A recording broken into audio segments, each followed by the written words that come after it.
پھر اس کے ساتھ ساتھ یہ کہ کثرت سے اللہ تعالیٰ کا ذکر کرنا چاہیے. ٹھیک ہے اگر دنیا کے حالات ہم نہیں بدل سکتے، اپنے آپ کو تو بدل سکتے ہیں نا. اگر دنیا میں اس وقت تباہی اور بربادی ہے، یا اس کے سامان نظر آتے ہیں، یا حشر سامانیاں نظر آتی ہیں، تو ایسے موقع پر کم از کم ہم اپنے آپ کو تو سنبھالیں، ہم اپنے اندر تو سکون پیدا کریں. تو اس کے لیے کیا ہے، یا ایھا الذین آمنوا اذکروا اللہ ذکرا کثیرا وسبحوہ بکرۃ واصیلا.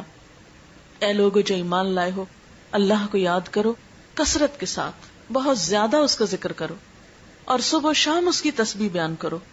اس لیے اٹھتے بیٹھتے چلتے پھرتے کثرت سے اللہ کا ذکر کرنا چاہیے، اس لیے کہ الا بذکر اللہ تطمئن القلوب. سنو، اللہ کے ذکر سے دل اطمینان پاتے ہیں، دلوں کا سکون اللہ کے ذکر میں ہے. اگر انسان باہر کے حالات نہیں بدل سکتا اور اپنا اندر مطمئن ہے تو بہت سے فیصلے بھی بہت آسانی سے کر سکتا ہے. اس کے لیے صبر لازم ہے. اس لیے قرآن پاک میں اللہ تعالیٰ فرماتے ہیں یا ایھا الذین آمنوا استعینوا بالصبر والصلاۃ. اے لوگو جو ایمان لائے ہو، صبر اور نماز سے مدد مانگو. یعنی مشکلات میں کیا کرو، صبر کے ساتھ اور اللہ سے مدد مانگتے ہوئے آگے بڑھنا چاہیے، کیونکہ ہر چیز اللہ کے ہاتھ میں ہے. اور جب اس سے مانگیں گے، اسے پکاریں گے اور وہ دعا سنے گا، تو اس سے بڑھ کر کسی کے پاس کوئی نسخہ نہیں ہے کسی بھی مسئلے کو حل کرنے کا. ٹھیک ہے ہم دل کا بوجھ ہلکا کرنے کے لیے بہن بھائیوں سے شیئر کرتے ہیں، دوستوں سے شیئر کرتے ہیں، لیکن یاد رکھیے کہ ان کے پاس کوئی جادو کی چھڑی نہیں ہے. جادو کے اندر کیا طاقت ہے کہ جادو کی چھڑی کو ہم علاج سمجھے؟ وہ بھی کوئی چیز نہیں ہے. تو اصل مدد جو ہے وہ اللہ کی طرف سے آتی ہے، اور اس کے لیے انسان کو پھر نفل حاجت پڑھ کر اللہ تعالیٰ کی طرف رجوع کرنا چاہیے. اور پھر خاص طور پر یہ دعا پڑھنی چاہیے، ربنا افرغ علینا صبرا وثبت اقدامنا وانصرنا علی القوم الکافرین. اے ہمارے رب، ہم پر صبر ڈال دے اور ہمارے قدم جما دے، اور کافر قوم پر ہمیں مدد عطا فرما. فتنوں اور مصیبتوں اور آفتوں سے بچنے کے لیے خاص طور پر اللہ تعالیٰ سے دعا کرنی چاہیے کہ اللہ تعالیٰ ہمیں محفوظ رکھے. رسول اللہ صلی اللہ علیہ وسلم نے فرمایا، دعا نازل شدہ آفات اور جو بھی نازل نہیں ہوئی سب کے لیے فائدہ مند ہے. یعنی دعا کا کرنا جو ہے وہ بہت فائدہ مند ہے. ان مصیبتوں کے لیے بھی فائدہ مند ہے جو آ چکی ہوں، اور ان مصیبتوں میں بھی دعا فائدہ دیتی ہے جو ابھی نہ آئی ہوں. اس لیے اللہ کے بندو خوب دعا کرو. اس کے بعد یہ ہے کہ قرآن پاک سے مضبوط تعلق قائم کرنا چاہیے، کیونکہ قرآن پاک نجات کا ذریعہ ہے. رسول اللہ صلی اللہ علیہ وسلم نے فرمایا، ان قریب ایک بڑا فتنہ سر اٹھائے گا. صحابی نے عرض کیا، اس فتنے میں ذریعہ نجات کیا ہوگا؟ یعنی فتنہ تو ہوگا، مصیبت تو ہوگی، پھر ہم کیسے بچیں گے اس سے؟ فرمایا، اللہ کی کتاب. یعنی قرآن حکیم ایک ایسا نسخہ ہے کہ جس کے ذریعے انسان فتنوں سے محفوظ رہ سکتا ہے. اس کتاب میں تم سے پہلے گزرے ہوئے لوگوں کے حالات ہیں، تم سے بعد ہونے والی باتوں کی خبر ہے، تمہارے آپس کے معاملات کا فیصلہ ہے. جو کوئی اسے چھوڑ کر کسی اور بات کو اپنی ہدایت کا ذریعہ بنائے گا، اللہ اسے گمراہ کر دے گا. اللہ کی مضبوط رسی یہی ہے، یہی حکمتوں سے بھری ہوئی یاد دہانی ہے، یہی بالکل سیدھی راہ ہے. جس نے اس کے ساتھ بات کی سچ کہا، جس نے اس پہ عمل کیا اجر پائے گا، اور جس نے اس کی بنیاد پہ فیصلہ کیا اس نے انصاف کیا. اس لیے انفرادی زندگی ہو یا اجتماعی زندگی ہو یا قومی زندگی ہو، ان سب میں نجات کا ذریعہ صحیح اور درست فیصلے، بہترین رہنمائی اور اللہ کی مدد کا ذریعہ اللہ کی کتاب کو تھامنا ہے. اور حقیقت یہ کہ اللہ تعالیٰ نے یہ کتاب بھیجی ہماری رہنمائی کے لیے تھی کہ جب دنیا میں مشکلات ہوں، تکلیفیں اور پریشانیاں ہوں تو پھر ہم کیا کیا کریں. لیکن ہم زیادہ سے زیادہ اس سے کیا رہنمائی لیتے ہیں؟ اچھا کہ اس مشکل میں کیا وظیفہ پڑھ لیں. یہ کتاب وظیفوں کی کتاب نہیں ہے. ذالک الکتاب لا ریب فیہ ھدی للمتقین. یہ کتاب جس میں کوئی شک نہیں، متقی لوگوں کی ہدایت کے لیے آئی ہے. یہ ہمیں بتاتی ہے کہ ہمارا معاملہ اپنی ذات کے ساتھ کیا ہونا چاہیے، رشتہ داروں کے ساتھ کیا ہونا چاہیے، اور باقی مسلمانوں کے ساتھ کیا ہونا چاہیے، اور پوری دنیا کے لوگوں کے ساتھ کیا ہونا چاہیے. زندہ رہنے کے بہترین اصول کیا ہیں، ہر معاملے میں یہ گائیڈ کرتی ہے. اللہ تعالیٰ فرماتے ہیں کہ لَقَدْ أَنزَلْنَا إِلَيْكُمْ كِتَابًا فِيهِ ذِكْرُكُمْ. ہم نے تمہاری طرف کتاب اتاری ہے جس میں تمہارا اپنا ذکر ہے، تمہاری ہی باتیں ہیں. تو جس چیز میں ہمارا ذکر ہے، ہماری باتیں، اور ہم ہی نہ پڑھیں تو ہمیں کون پھر گائیڈ کر سکتا ہے، کون ہمیں رہنمائی دے سکتا ہے. اور اسی کے بارے میں اللہ سبحانہ وتعالیٰ نے ہمیں خاص ہدایت دی ہے، کتاب انزلناہ الیک مبارک لیدبروا آیاتہ ولیتذکر اولو الالباب. ایک کتاب جسے ہم نے اتارا ہے، بہت برکت والی ہے، تاکہ لوگ اس کی آیات میں غور و فکر کریں اور عقل والے اس سے نصیحت پکڑیں، یعنی اس کی روشنی میں زندگی بسر کر کے زندگی کی بہت سی مشکلات سے نپٹیں۔ پھر اس کے بعد یہ ہے کہ آپ صلی اللہ علیہ وسلم نے یہ بھی فرمایا خیرکم من تعلم القرآن وعلمہ، تم میں بہترین ہے وہ لوگ جو قرآن سیکھیں اور سکھائیں، یعنی اگر آتا ہے تو دوسروں کو سکھائیں، اگر نہیں آتا تو سیکھنے کی کوشش کریں۔ اور چونکہ اس کتاب کو مبارک کتاب کہا گیا، برکتوں والی کتاب کہا گیا، اس لیے یہ ہو نہیں سکتا کہ جو شخص اس کے ساتھ تعلق رکھے پھر اس کی زندگی میں خیر و بھلائی نہ آئے۔ پھر اس کے بعد یہ ہے کہ جو یہ کتاب پڑھتے جائیں اور اچھے کاموں کے کرنے کا موقع ملے، سمجھ آئے، تو پھر ان کاموں میں دیر بھی نہ کی جائے۔ نبی صلی اللہ علیہ وسلم نے فرمایا بادروا بالاعمال فتنا کقطع اللیل المظلم، لوگوں نیک کام کرنے میں جلدی کرو ان فتنوں سے پہلے پہلے جو ایک تاریک رات کے ٹکڑوں کی طرح ہر طرف چھائے ہوئے ہوں گے، یعنی اس سے پہلے کہ نیکی کی مہلت چلی جائے اور ایسی مصیبتیں اور آفات اور پریشانیاں اور فتنے آ جائیں کہ جو کالی رات سے بھی زیادہ سیاہ ہوں، کہ جن میں انسان کو پھر یہ سمجھ نہ آئے کہ وہ جائے کدھر۔ آج کل بھی جب میں اخبار پڑھتی ہوں یا میں دیکھتی ہوں ٹیلی ویژن پہ نیوز وغیرہ، تو میں جب عراقی لوگوں کا حال دیکھتی ہوں تو میں سوچتی ہوں کہ یہ بھی ہماری طرح کے انسان ہیں۔ آج ہی میں شاید پڑھ رہی تھی کہ 3 ارب ڈالر کا بارود جو ہے وہ استعمال ہوا ہے۔ آپ خود سوچے کہ کبھی ایسا ہوتا ہے نا 14 اگست پہ جب کبھی فائر ورکس ہوتا ہے تو جس رات کو ہوتا ہے آپ یقین کریں کہ ساری رات ایسا لگتا ہے کہ جیسے ہر طرف سے بارود کی اور مسالے کی بو آ رہی ہو اور دھواں دھواں دھواں، ایک بے چینی سی ہوتی۔ تو میں سوچ رہی تھی کہ جس ملک کے اندر اتنا بارود پھٹا ہو، جس ملک کے اندر کئی فٹ کی اور کئی میٹر کی گہرائی تک جا کے بم پھٹے ہوں، وہاں کے لوگوں کی نیندیں اور آرام اور ان کا سانس لینا، اور جہاں پانی نہ ملتا ہو، جہاں بجلی نہ ہو، آپ دیکھیں چند گھنٹوں کے لیے بجلی جاتی ہے تو کیا برا حال ہو جاتا ہے، جہاں دنوں بجلی نہ ہو، جہاں اسپتالوں میں بجلی نہ ہو، جہاں ہر طرف ایک افراتفری اور لوٹ مار ہو، جہاں بچے جو ہیں وہ اپنی زندگی سے ہاتھ دھو رہے ہوں، جہاں زخمیوں کی مرہم پٹی کرنے والا کوئی نہ ہو، جہاں اسپتالوں میں مورچریز میں پڑے ہوئے مردے تعفن چھوڑ رہے ہوں، ان کو دفنانے والا نہ ہو کوئی، تو آپ خود سوچ سکتے ہیں کہ وہاں لوگوں کی زندگی کتنی اجیرن ہوگی، کتنی اجیرن ہوگی، کیسی کیسی آزمائش ہوگی۔ بچوں کو چھوٹی سی کوئی تکلیف ہوتی ہے تو ہم بے چین ہو اٹھتے ہیں۔ آج ہی صبح میں ایک تصویر دیکھ رہی تھی اور بچہ فوت ہو چکا تھا، تو اس کی ماں اس کا ہاتھ پکڑ کے اسے چوم رہی تھی، اور بچے کا منہ ایسے کھلا تھا جیسے نیند میں عام طور پہ بچوں کا منہ کھل جاتا ہے۔ ایسے ماں کا حال دیکھ کے بالکل صبر نہیں مجھے آ رہا تھا کہ یا اللہ ہم بھی مائیں ہیں اور ہم اپنے بچوں کو ذرا سی دیر نہ دیکھے تو ہمیں چین نہیں آتا، یہ بھی انسان ہیں، یہ بھی مائیں ہیں، اور ان کو اپنے کوئی مستقبل کا نہیں پتا کہ امن ہوگا کہ نہیں، زندگی ہوگی کہ نہیں، کھانے کو ملے گا کہ نہیں، کاروبار بنے گے کہ نہیں، جابز ملیں گے کہ نہیں، ہر چیز کی بے یقینی ہے۔ یہ ساری آفت جو ہے یہ اگر انسانوں کے گروہ پہ آ گئی ہے تو آپ دیکھ ہی رہے ہیں کہ دنیا میں باتیں کیا ہو رہی ہیں کہ اب کس کی باری ہے۔ حیرت ہوتی ہے مجھے ایسی باتیں سن کر اور کر کے کہ ہم کس بات کے انتظار میں بیٹھے ہیں، اب کس کی باری، یعنی یوں لگتا ہے جیسے میچ کھیلا جا رہا ہو اور ایک دوسرے سے پوچھ رہے ہو کہ اب کس کی باری ہے، یعنی کس قدر افسوسناک حال ہے اور کتنی بے حسی ہے کہ بجائے اس کے کہ ہم اللہ سے توبہ کریں اور استغفار کریں، ہم اس انتظار میں بیٹھے ہیں کہ اب کس کی باری ہے، کوئی کھیل ہے، کوئی میچ ہے کہ جس کو ہم دیکھ دیکھ کے لطف اندوز ہو رہے ہیں۔ تو ایسے موقعوں پر جو نیکی اپنی ذاتی حد تک خود کسی کو احساس دلا کے یا کوئی نیکی کا اچھا کام ہم کر سکتے ہیں تو وہ تو کم از کم کریں۔ آپ نے فرمایا کہ نیک اعمال کرنے میں دیر نہ کرو، کوئی پتہ نہیں کل کا دن کیسا ہو، کوئی پتہ نہیں کہ اگلا سال کیسا ہو، کل کا وقت کیسا آئے، اس لیے جو خیر بھلائی آج کر سکتے ہو اسے نہ ٹالو۔ اور اس میں آپ دیکھیں کہ سب سے پہلے ہمیں اپنے فرائض پورے کرنے چاہیے۔ ہم نماز میں سستی کر دیتے ہیں، اچھا ابھی پڑھی ہے چلو پھر پڑھ لیں گے، ابھی نیند آ رہی ہے، ابھی ذرا ہم بازار میں ہیں، ابھی ہم وہاں جا رہے ہیں، ابھی جلدی ہے، کوئی نہ کوئی بہانہ کر کے ہم نمازیں چھوڑے رکھتے ہیں۔ آپ دیکھیں نماز وہ چیز ہے کہ جس کا قیامت کے دن سب سے پہلا سوال ہوگا، اگر یہی پوری نہیں تو آگے وہ کیا دکھائیں گے؟ یا تو ہم یہ کہیں کہ ہم نے مرنا نہیں، یا یہ کہیں کہ مرنے کے بعد جی نہیں اٹھنا، یا یہ کہیں کہ کوئی حساب کتاب ہے ہی نہیں۔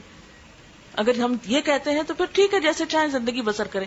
جب ہم مانتے ہیں کہ قیامت آنی، جب ہم مانتے ہیں کہ ہم سے سوال ہوگا، تو پھر ہم اپنے فرائض کیوں نہیں پورے کرتے؟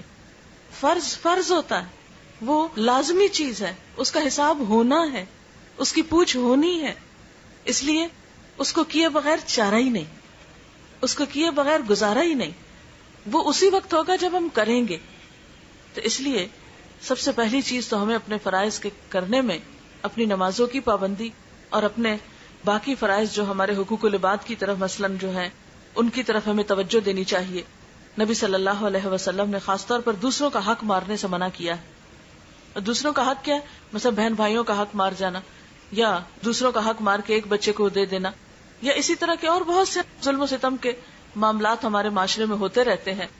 مثلا ہمارے یہاں لڑکیوں کو وراثت سے محروم کر دیا جاتا ہے, یا اسی طرح یہ ہے کہ جو رشتہ دار کمزور ہوتے ہیں یا یتیم بچے ہوتے ہیں, بعض اوقات ان کی پراپرٹی پہ, ان کے مال پہ, ان کی چیزوں پہ قبضہ کر لیا جاتا ہے. تو یہ ساری ظلم کی قسمیں ہیں. اور آپ کو یہ تو معلوم ہے کہ بندے جب تک حق معاف نہیں کریں گے اللہ تعالیٰ بھی معاف نہیں کریں گے. حقوق العباد کی ادائیگی جو ہے وہ بہت ضروری ہے. اس کے لیے آپ صلی اللہ علیہ وسلم نے فرمایا ظلم کرنے سے بچو, اس لیے کہ ظلم قیامت والے دن اندھیروں کا باعث ہوگا. یعنی کہ ظلم جو ہے وہ اندھیرے کی شکل میں انسان کے ساتھ ہوگا قیامت کے دن. اندھیرا کیسی چیز ہوتی ہے کہ آپ بیٹھے اور لائٹ چلی جاتی ہے ایک دم دل پھٹنے لگتا ہے کہ یہ کیا, یعنی ایک ناپسندیدہ چیز ہے. تو قیامت کا دن جو اتنا طویل دن ہوگا وہاں اگر انسان اندھیروں میں ہو تو اس کے پاس کیا باقی رہا. پھر اسی طرح یہ ہے کہ صدقہ خیرات کا خصوصی اہتمام کرنا چاہیے. کسی بھی آفت تکلیف مصیبت پہ تھوڑا ہو یا زیادہ کچھ نہ کچھ صدقہ ضرور کرنا چاہیے. آپ صلی اللہ علیہ وسلم نے فرمایا صدقہ و خیرات میں جلدی کرو, اس لیے کہ بلا صدقے سے نہیں بڑھتی. یعنی جب انسان صدقہ کرتا تو بلائیں جو ہیں وہ واپس پلٹ جاتی ہیں. ایک اور موقع پہ فرمایا صدقہ اللہ کے غضب کو ٹھنڈا کرتا ہے اور بری موت سے بچاتا ہے انسان کو. پھر اسی طرح یہ ہے کہ ہمیں صرف خود اچھے کام نہیں کرنے, دوسروں کو بھی بتانے ہیں. نیکی کا حکم دینا اور برائیوں سے روکنا. اللہ تعالیٰ فرماتے ہیں والعصر ان الانسان لفی خسر الا الذین آمنوا وعملوا الصالحات وتواصوا بالحق وتواصوا بالصبر. قسم ہے زمانے کی, بے شک انسان خسارے میں ہے سوائے ان لوگوں کے جو ایمان لائے, جنہوں نے نیک عمل کیے, ایک دوسرے کو حق بات کہی اور ایک دوسرے کو صبر کی تلقین کی. تو اس سے بھی کیا پتہ چلتا ہے کہ انسان نقصان سے بچ ہی نہیں سکتا جب تک کہ ذاتی زندگی میں اچھے کام یعنی ایمان اور عمل صالح کے ساتھ ساتھ ایک دوسرے کو حق بات نہ کہے. بعض اوقات ہم ایک بات اپنے دل میں محسوس کر رہے ہوتے ہیں کہ بات سچی یہ ہے اور حقیقت یہ ہے, لیکن ہم دوسرے کے لحاظ میں اس کو نہیں بتاتے کہ دوسرا مائنڈ کر جائے گا, دوسرے کو اچھا نہیں لگے گا. یہاں ہم دیکھ رہے ہیں کہ اللہ تعالیٰ قسم کھا کے فرما رہے ہیں, زمانے کی قسم ہے, انسان نقصان میں ہے جب تک کہ یہ چار کام نہ کرے. ایک دوسرے کو حق بات نہ کہے, ایک دوسرے کو سچی بات نہ بتائے, ایک دوسرے کی خیر خواہی نہ کرے, اور ایک دوسرے کو تکلیف اور دکھ اور مصیبت کے وقت تھامے نہیں, صبر کی تلقین نہ کرے. پھر اسی طرح آپ صلی اللہ علیہ وسلم نے فرمایا قسم ہے اس ذات کی جس کے ہاتھ میں میری جان ہے, تم ضرور نیکی کا حکم دو گے, ضرور برائی سے روکو گے, ورنہ قریب ہے کہ اللہ تعالیٰ تم پر اپنی طرف سے کوئی عذاب بھیج دے, پھر تم اس سے دعائیں کرو گے لیکن وہ قبول نہیں کی جائیں گی.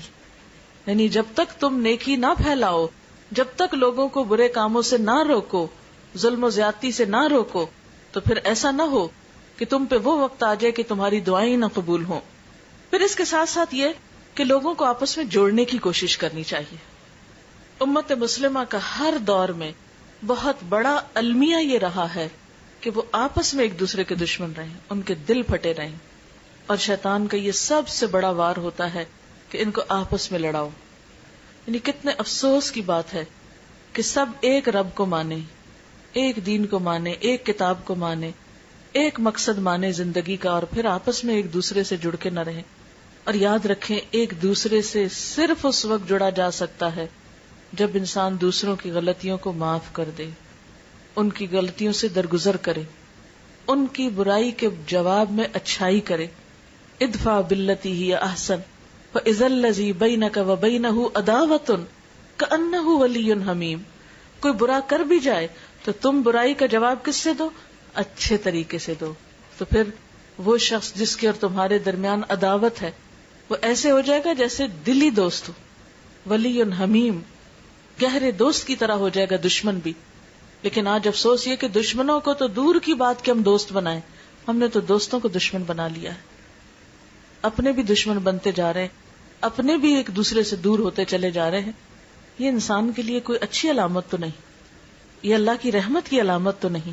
اللہ کی رحمت, اللہ کا احسان, اور انسان اس دنیا میں اس وقت نعمتوں سے متمتع ہوتا ہے جب انسان خوش ہوتا ہے انسانوں کے بیچ میں ہوتا. آپ اکیلے خوش نہیں ہو سکتے. اکیلے کتنا ہنسیں گے؟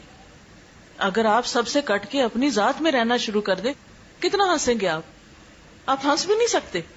آپ روتے ہو کوئی آپ کا آنسو پوچھنے والا نہیں ہوگا. اصل میں آپ صلی اللہ علیہ وسلم نے فرمایا کیا میں تم کو بتاؤں کہ قیامت کے دن مجھ سے سب سے زیادہ قریب کون لوگ ہوں گے؟ مجلس کے اعتبار سے یعنی سب سے قریب میرے کون بیٹھے ہوں گے؟ وہ لوگ جو منکسر المزاج ہوں گے، المعطئون اکنافن، کندھے جھکا کے رکھنے والے یعنی عاجزی برتنے والے، الذین یألفون ویؤلفون، وہ لوگ جو محبت کرتے ہیں اور کیے جاتے ہیں. وہ دوسروں سے محبت کرتے ہیں اور دوسرے ان سے محبت کرتے ہیں. یعنی قیامت کے دن اللہ کے رسول صلی اللہ علیہ وسلم انہی لوگوں کو اپنے قریب کریں گے کہ جو محبت دینا اور لینا جانتے ہیں. ان بندوں میں کوئی خیر نہیں کہ جو کسی کو محبت دے نہ سکے اور محبت کروا نہ سکے. نفرتیں خریدنا بڑا آسان ہے. آپ ایک دو سنا دیں کسی کو، وہ آپ کی جان کا دشمن ہو جائے گا، کیا مشکل ہے. لیکن کسی انسان کو، اور وہ بھی اس کو کہ جو آپ سے دور بھاگتا ہو، آپ سے برا کرتا ہو، اس کو اپنا بنانا، یہی تو امتحان ہے، یہی تو ایک آزمائش ہے. اور جو شخص ان تکلیفوں پہ صبر کر سکتا ہے وہی ایک خوشحال زندگی بسر کر سکتا. خیر تنہا ہونے میں نہیں ہے، خیر مل جل کے رہنے میں ہے. جب خاندانوں کے اندر آپس میں محبتیں ہوتی تھی، آپس میں کھلے دل سے لوگ ایک دوسرے کو ملتے تھے تو اس کو انجوائے بھی کرتے تھے. جب سے ہم صرف اپنی ذات کے لیے بھلائی اور خیر اور صرف خود خوش ہونا چاہتے اور ہم سکڑتے چلے جا رہے تو اس میں حقیقی خوشیاں نہیں رہی. مثلا ایک بہو ہی آتی، پہلے تو سب سے شوہر کو اس کے ماں باپ سے کاٹتی ہے، پھر جب بچے پیدا ہوتے ہیں تو ان کو رشتہ داروں سے کاٹ دیتی ہے، اور صرف ایک یکرخا خاندان اپنے میکے کے ساتھ ہی جوڑ کے رکھنے کے ادھوری خوشیاں پاتی. لیکن وہ جو دونوں خاندانوں سے بنانا جانتی ہے وہ اصل خوشیاں پانا جانتی. لیکن یاد رکھیں کہ کچھ لوگ تو ہمیں محبت دیتے ہیں، کچھ کو ہمیں دینی پڑتی. یعنی اپنے ماں باپ تو ہمیں دیتے ہیں، جواب میں اگر ہم نے دے دی تو کیا دیا. لیکن سسرال والے دیتے نہیں، انہیں دینی پڑتی. تو جب آپ دے کے وہاں سے لیتے، ایک تو نا کہ آپ لے کر دیتے ہیں، اور ایک یہ کہ دے کر لیتے ہیں. تو ماں باپ سے لے کر جواب میں دیتے ہیں اور سسرال کو دے کر جواب میں لیتے ہیں. اور صرف ماں باپ اور سسرال ہی کا کمپیریزن نہیں، سارے انسانوں کی یہی دو قسمیں. کچھ لوگ یک طرفہ طور پہ آپ سے محبت کرتے، آپ کچھ بھی کریں وہ آپ سے محبت کرتے ہیں. لیکن کچھ لوگوں کو آپ کو محبت دینی ہے تب وہ آپ سے محبت کریں گے. اس میں آپ کا کیا کمال ہے کہ کوئی خود سے ہی آپ سے محبت کر رہا ہے؟ اس میں آپ کا تو کمال نہیں. آپ کا کمال اس میں ہے کہ جو آپ سے کٹے، جیسے وہ حدیث قدسی میں آتا ہے، جو مجھ سے کٹے میں اس سے جڑوں. لیکن ہم اکثر یہ بھی معلوم کرنے کی کوشش نہیں کرتے کہ کوئی مجھ سے کٹ رہا ہے تو کیوں کٹ رہا ہے. ہم کہتے ہیں ٹھیک ہے تم روٹھے ہم چھوٹے، نہیں بولتے تو نہ بولو، جاؤ. یہ تو تکبر کی علامت ہے، یہ تو انا پرستی. اس انا پرستی کا نتیجہ کیا ہوگا؟ یہ ہمیں کہاں پہنچائے گی؟ کتنی خوشیاں دے گی؟ کتنا دین کا فائدہ ہوگا؟ اس لیے اگر ہم چاہتے ہیں کہ دنیا میں امن اور بھلائی ہو تو اس کے لیے ضروری ہے کہ ہم مسلمانوں کی صفوں میں اتحاد پیدا کرنے کی کوشش کریں، لوگوں کو آپس میں جوڑنے کی کوشش کریں، نہ کہ توڑنے کی کوشش. وَاعْتَصِمُوا بِحَبْلِ اللَّهِ جَمِيعًا وَلَا تَفَرَّقُوا، خصوصاً دین کے نام پر کہ اللہ کی رسی کو سب مل کے مضبوطی سے تھام. اور اللہ کی رسی اللہ کی کتاب ہے، قرآن. تو یہ اکیلے اکیلے نہیں تھاما جا سکتا اور نہ تھام کے رہ سکتے ہیں جب تک کہ آپ مل جل کر نہ اسے تھامیں. اور اس کے لیے تعصب، جلد بازی، بد اخلاقی، زبان درازی اور غیبت سے بچنا ہوگا. اس کے بغیر اتحاد نہیں پیدا ہوتا. اختلاف کے باوجود خیر خواہی، وسعت قلب، یعنی دل بڑا کر لیں، کیا ہوا؟ احترام انسانیت کو ملحوظ خاطر رکھیں. بے بنیاد باتوں، توہمات، بے فائدہ تبصروں اور بحث مباحثے سے پرہیز کریں. بعضوں کا جرا شروع کر دیتے ہیں ہم چھوٹی چھوٹی باتوں پر اپنی رائے ٹھونسنے کی یا مسلط کرنے کی کوشش کرتے ہیں. اس سے بھی پھر خرابی پھیلتی. ہر قسم کے حالات، غم ہو یا خوشی، امن ہو یا جنگ، تعمیری کاموں کی رفتار میں کمی نہ آنے دیں. اور پھر اللہ پہ بھروسہ رکھیں، کیونکہ اگر اللہ کی مدد انسان کے ساتھ ہو تو کوئی نقصان نہیں دے سکتا. ان ینصرکم اللہ فلا غالب لکم، اگر اللہ تمہاری مدد کرے گا تو تم پہ کوئی غالب نہیں آ سکتا. وَإِن يَخْذُلْكُمْ، اگر وہ تم کو چھوڑ دے گا، فَمَنْ ذَا الَّذِي يَنصُرُكُمْ مِنْ بَعْدِهِ، تو کون ہے جو اس کے بعد تمہاری مدد کرے. وَعَلَى اللَّهِ فَلْيَتَوَكَّلِ الْمُؤْمِنُونَ، اور اللہ پر ہی بھروسہ رکھنا چاہیے مومنوں کو. ہر معاملے میں اللہ کی طرف رجوع ضروری ہے. اور پھر اللہ تعالیٰ کا وعدہ سچا ہے کہ مدد ضرور آئے گی، لیکن اس کے لیے تمہیں آگے بڑھنا ہوگا. اور وہ کیا ہے؟ یا ایھا الذین آمنو، اے لوگو جو ایمان لائے، ان تنصروا اللہ ینصرکم ویثبت اقدامکم، اگر تم اللہ کی مدد کرو گے تو اللہ تمہاری مدد کرے گا اور تمہارے قدم جما دے گا. یعنی تم اللہ کے دین کی خدمت کرو گے، اللہ کی طرف رجوع کرو گے تو اس کی مدد بھی تمہاری طرف آئے. اگر تم اسے یاد نہیں کرو گے تو وہ تمہیں نہیں یاد کرے گا. اللہ کا وعدہ ہے فاذکرونی اذکرکم، تم مجھے یاد کرو میں تمہیں یاد رکھوں گا. پھر اسی طرح وَلَيَنْصُرَنَّ اللَّهَ مَن يَنْصُرُهُ، اللہ ضرور مدد کرے گا اس کی جو اس کی مدد کرے گا. اور اللہ کی مدد، اللہ کو ویسے تو مدد نہیں چاہیے، اللہ کی مدد سے مراد اللہ کے دین کی مدد ہے، اللہ کے دین کی خدمت ہے. لیکن اگر ہم اس کے دین کی مدد نہیں کریں گے، ہم آگے نہیں بڑھیں گے تو وہ کیوں آگے بڑھے؟ اگر ہم اس کے دین کی خدمت نہیں کریں گے تو وہ پھر ہمارے لیے دنیا کے امن اور خوشحالی کو کیوں لائے؟ اور پھر آخری بات یہ کہ صرف باتیں ہی کرنے سے کام نہیں چلے گا جب تک کہ ہمارا عمل نہ بدلے. ہم ٹھوس کام نہ کریں، واقعی پروڈکٹیو کام نہ کریں. صرف نعرے بازی کرنا یا لفاظی کرنا یا جذباتی باتیں کرنا، اس سے کام نہیں چلے گا. اس کی بجائے ٹھوس بنیادوں پہ کام کرنے کی ضرورت ہے. ہر شخص صرف ماتم کر کے یا ایک دوسرے کو برا بھلا کہہ کے یا صرف غم میں آنسو بہا کے یہ سمجھے کہ ہم کامیاب ہو جائیں گے انفرادی یا قومی سطح پر، تو یہ کافی نہیں.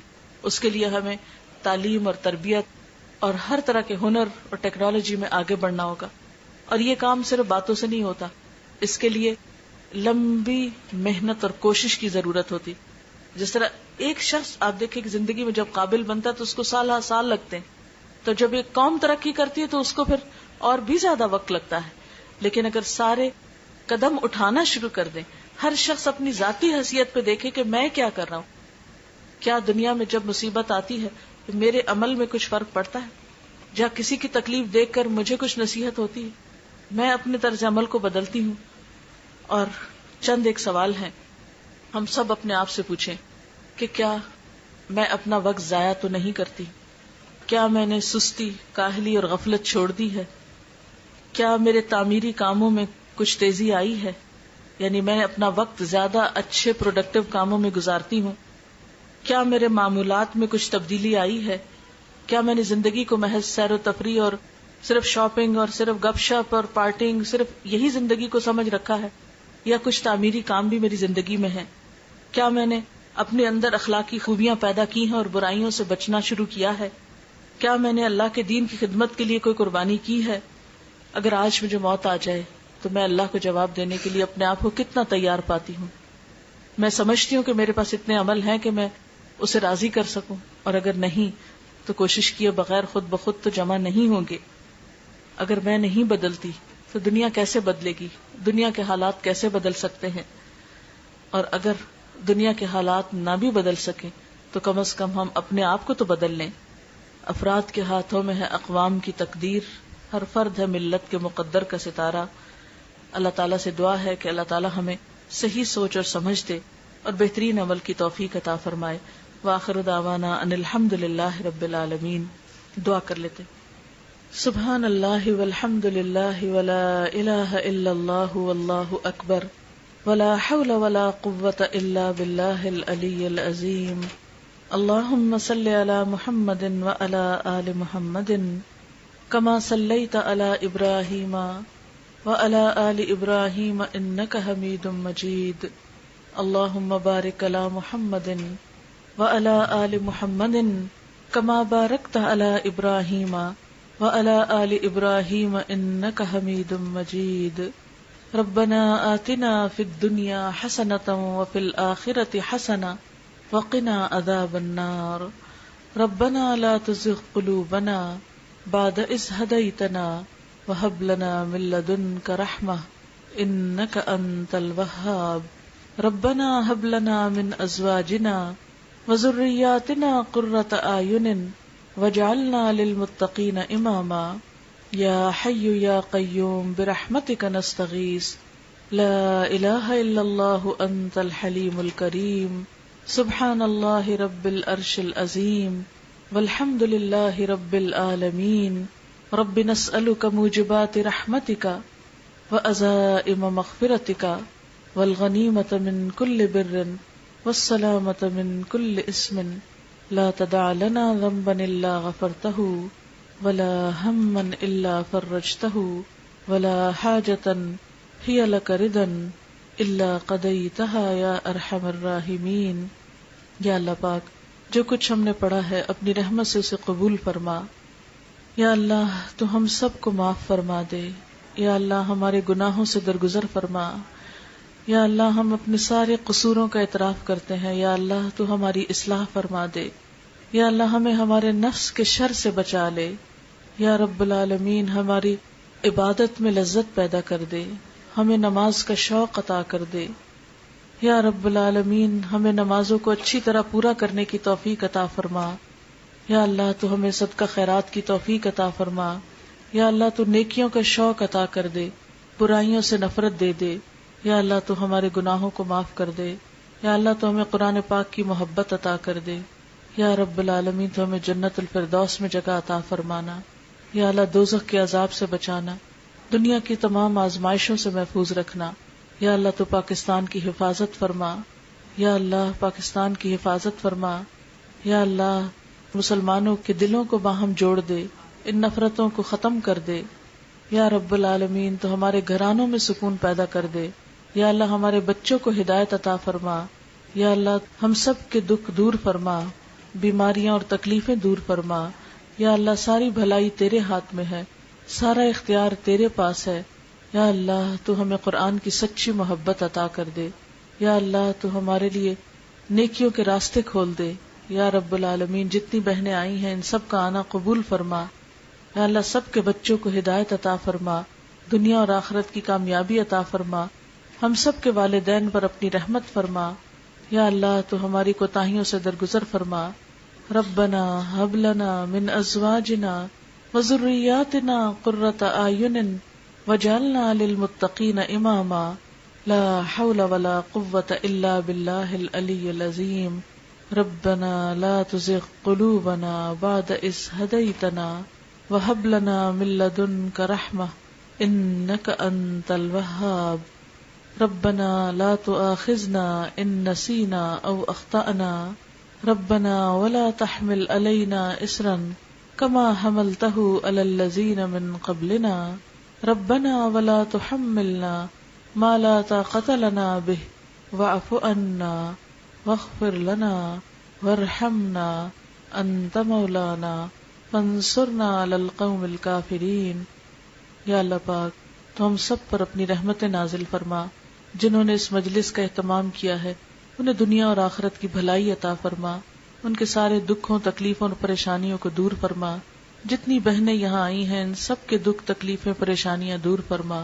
سب کو اپنی رحمتوں سے ڈھانپ لے.